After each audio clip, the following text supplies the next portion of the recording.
right, we are at Rocklahoma, and I am your host with the Locks That Rocks, Adam Richmond, and this is the official podcast of Rocklahoma. This is Surviving Rocks. How's it going, guys? It's going great. I'm having a wonderful time here at Rocklahoma 2022, hanging out with Surviving Rocklahoma. Just stoked to be here, you know. We play Oklahoma a lot, so it's always good to come back. That's awesome. Yeah, Killer Hearts always come to Rocklahoma. It's like a second home. Killer Hearts always killing it. Yeah. Oklahoma City, Tulsa, you name it, we're here. Man, Killer Hearts just absolutely just lit up the stage. How? Tell me something about going with that kind of energy, but with it being so hot out here. Oh, yeah, it's hard because we all wear a lot of, leather and hats and stuff, so right. It's like extra hot up there. But like I was getting at a little bit earlier, it gives you a lot of pep in your step and a lot of energy whenever the crowd shows up early and they're excited, and like going on stage at noon on a Saturday after everyone rocked hard and drank hard and partied hard last night, as they should, had a good time, and then showed up and soldiered on early. So all that, it makes it a lot easier, so. Shout out to all the Rocklahomies that survived Friday night and made it up here Saturday. Rocklahomies, where you at? I'm saying, did you guys, when did you guys come in? So we drove in from Houston, Texas last night, but we went to Broken Arrow because we got here like 2 a.m. And we have a friend that lives out there, near Tulsa in Broken Arrow. And so we just got to his house and we slept for 2.5 hours. Right. We all have day jobs back in Texas. And so we just trucked it up here for like 8.5, 9 hours and slept for a minute, came up here and played, early as hell. That's awesome, guys. So you mentioned this isn't your first time playing here. So, yeah, this is our first time playing Rocklahoma. And shout out to Doug at DEB Concerts for having us on the DEB stage. That was awesome. Thanks, Doug. And Ryder, the sound engineer, and all the stagehands.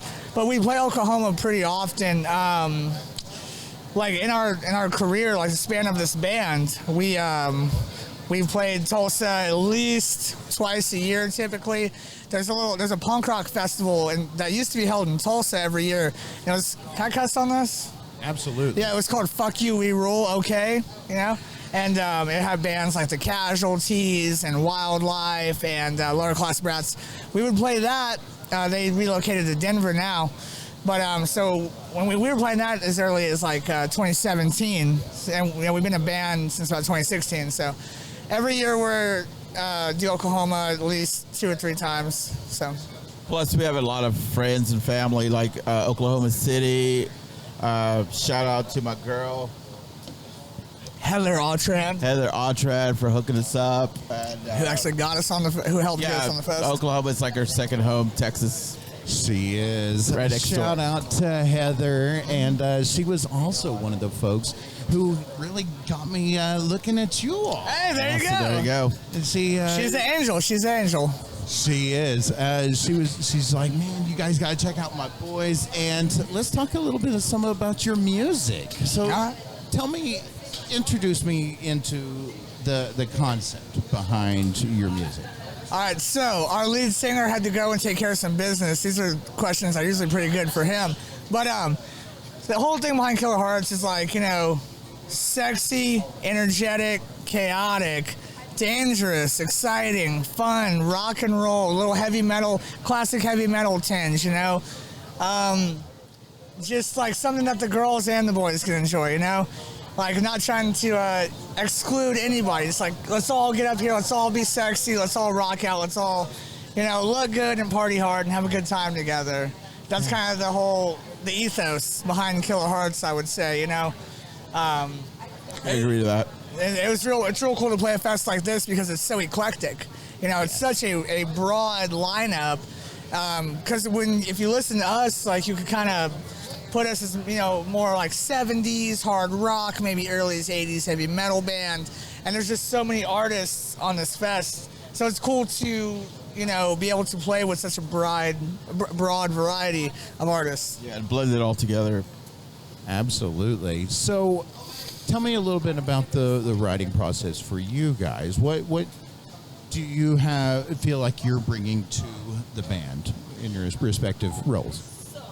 Go for it. So basically, somebody brings an idea, and then we all like hone in on it, and then if it sticks, it sticks. If it doesn't, then out the door. But for the most part, we try to stay open-minded and want everybody's input on everything. Good. So what is next for the Killer Hearts? All right. So, our next thing that we're doing, so we start the 2022 Bleed It to the Bone tour, which is going to be 12 shows in 12 days, spanning from Texas to Seattle, down to California, to Las Vegas, and back home.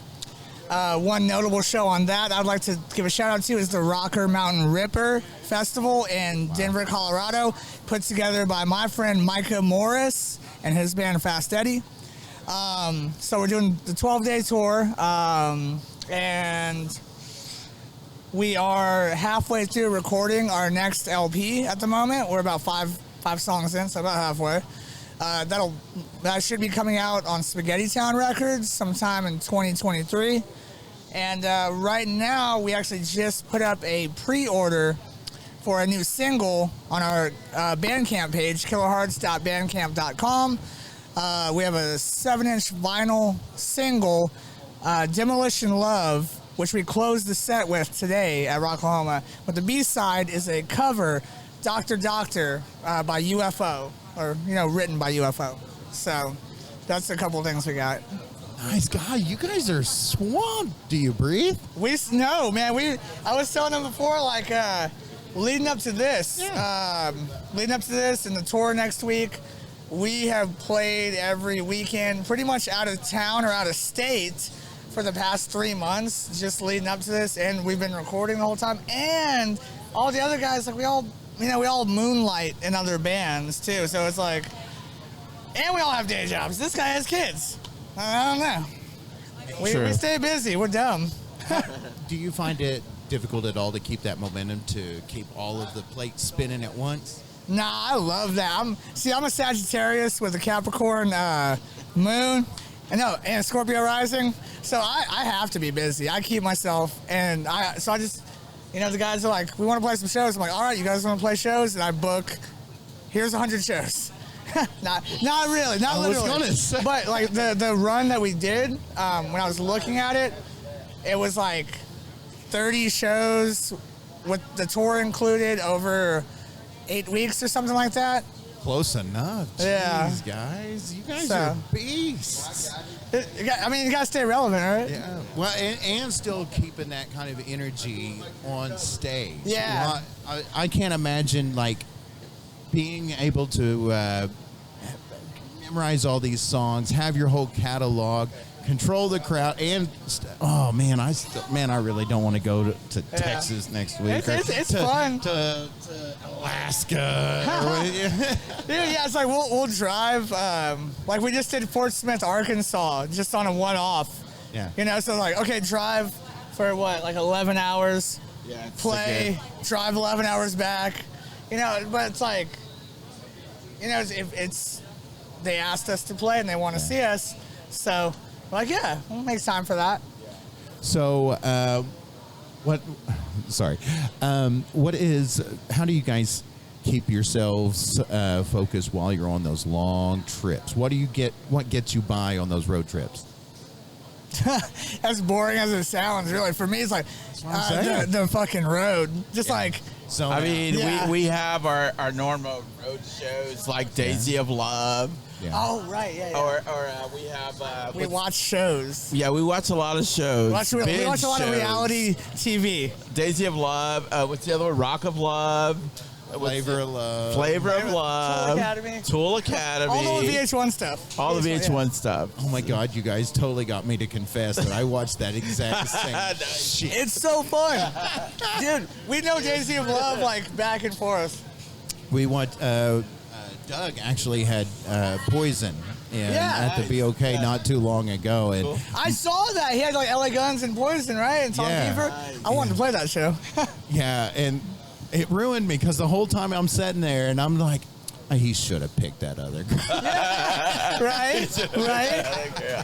For real. So tell me what's next for you guys. What's next for the Killer Hearts? Oh, like I said, it's that tour, the 2022 Bleed It to the Bone tour. And then from that, when we get back from that, we're going to take some time off to record, finish the record, and come out swinging again in 2023.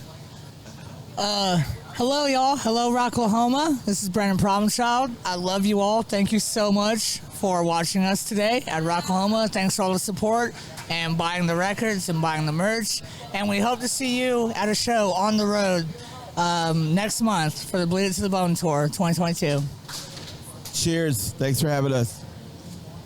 Thank you guys so much. Once Thank you, again, Adam. Killer Hearts. And this is Adam Richmond of Surviving Rocklahoma, your official podcast of Rocklahoma.